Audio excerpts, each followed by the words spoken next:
তোমার লাইফে হয়তো এই বাইক থাকবে আর নাহলে আমি থাকবো। কে থাকবে বলো? বাইক। বাইকের মধ্যে কি আছে জামার মধ্যে নাই? তেল। ফাইজলামি করবা না, আমি কিন্তু সিরিয়াস মুন না। তুমি আজকে ফাইনাল ডিসিশন নিবা, তোমার লাইফে এই বাইক থাকবে আর নাহলে আমি থাকবো। তুমি বলো কে থাকবে? বাইক। তুমি বাইক বাইক করতেছো বাইকের মধ্যে, হ্যাঁ? জামার মধ্যে নাই? ব্রেক।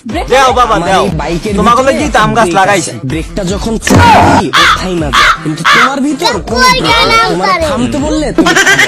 তোমার সাথে ওরে মাউগর পত্রিকা বলতে পারবা কোনো কিছুতে তোমার আমি থামাইতে পারছি? আমার কোনো কথা এখন পর্যন্ত তুমি শুনছো বা আমার কোনো কথার দাম দিছো বলতে পারবা? কিন্তু ও শুনছে, ওর মধ্যে একটা ব্রেক আছে। ওরে যখন আমি চাপ দেই, ওরে যখন আমি থামতে বলি, ও থাইমা যায়। কিন্তু তুমি থামো না, তোমার আমি থামাইতে পারি না। তোমারে যখন কোনো কিছুতে না করি, তুমি আমারে উল্টা প্রশ্ন করো, এইটা কেন করব, ওইটা কেন করব। এই ও কি কথা বলতে পারবে যে ও তোমাকে প্রশ্ন করবে? এইটাই তো আমার সুবিধা।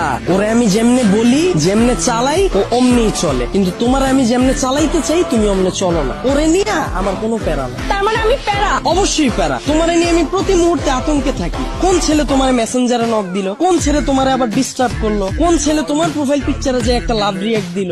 আমি যখন তোমারে বলি বাসা থেকে যখন বের হবা বোরকা পইরা বের হয়ে, তখন তুমি আমারে কি বলো? আমার গরম লাগে। যখন আমি বলি ফেসবুকে কোনো পোস্ট কইরো না, তোমার কোনো ছবি ছাইরো না, তুমি বলো তুমি আমার স্বাধীনতা নষ্ট করতেছো। তোমারে যখন আমি বলি জান তোমার ফেসবুকের পাসওয়ার্ডটা আমারে দাও, তখন তুমি কি বলো? তুমি আমার সন্দেহ করতেছো। কিন্তু দেখো ওর বিষয়টা, ওরে নিয়ে আমার কোনো প্যারা নাই। এই যে একটা জিপিএস ট্র্যাকার লাগাই নিছি, প্রতি মুহূর্তে আমি নিশ্চিন্তে থাকি। ওরে রাইখা যদি আমি কোথাও যাই, কেউ যদি এসে ওরে ধরে, ও চিল্লায় উঠে আমারে কল দেয়, ডেমো দেখবা, দাও হাত দাও।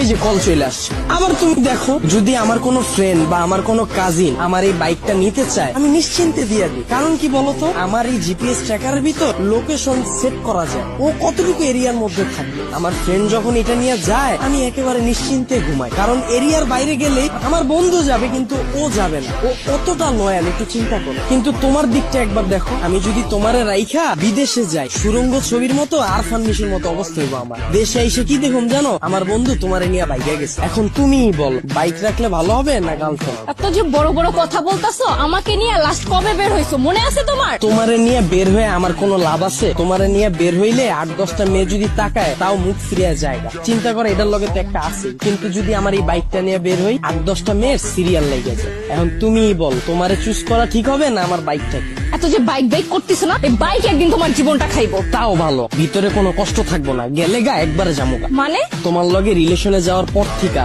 আমার ক্যারিয়ারে সময় না দিয়া, তোমার পিছনে সময় দিয়া, ভার্সিটির টিউশন ফি না দিয়া, তোমার পিছনে খরচ কইরা, দিনের পর দিন তোমারে নিয়ে চিন্তা কইরা, আমার পড়াশোনা গ্যাপ দিয়া, তারপর তোমার মন ভালো করার লাইগা 2 দিন পর পর গিফট দিয়া, 2 দিন পর পর নতুন নতুন রেস্টুরেন্টে নিয়ে যায় খাওয়ায়া, কোনো পোলা তো পারে ডিস্টার্ব করলে ওই পোলার লগে মারামারি কইরা, কোনো মাইয়ার দিকে না তাকায় তোমার প্রতি লয়াল থাইকা, মন দিল দিয়া তোমারে ভালোবাসার পর হঠাৎ করে তুমি একদিন কি কইবা, জান আমার বাসা থেকে তো বিয়ে ঠিক করে ফেলছে, আমার এখন আর কিছু করার নেই। আর আমি তোমাকে কোন মুখে নিয়ে যাব বলো? তুমি তো এখন পর্যন্ত ক্যারিয়ারে কিছুই করতে পারো না, অথচ আমার এই ক্যারিয়ারটা বাসি দিলাম তোমার লেগে, তোমার পিছনে সময় দিয়ে। তারপর তুমি কি করবা জানো? আমার একটা সুন্দর বুঝ দিবা, জান তুমি আমার থেকেও অনেক সুন্দর মেয়ে পাবা, অনেক ভালো মেয়ে পাবা। এই কথা বইলা সুন্দর করে একটা হাঁটা দিবা, আর পিছন থেকে একটা ব্যাকগ্রাউন্ড মিউজিক বাজ। আর আমার অবস্থা কি হইব জানো? সারা জীবন এই ভালোবাসার কষ্ট নিয়ে সালমান খানের মতো জীবন যাপন করো। আর ওদিকে তুমি বড়লোক জামাই নিয়া ফুটফুটে সুন্দর 2টা বাচ্চা নিয়ে ওয়ার্ল্ড ট্যুর দিবা। এখন তুমি আমারে বলো, বাইক ভালো না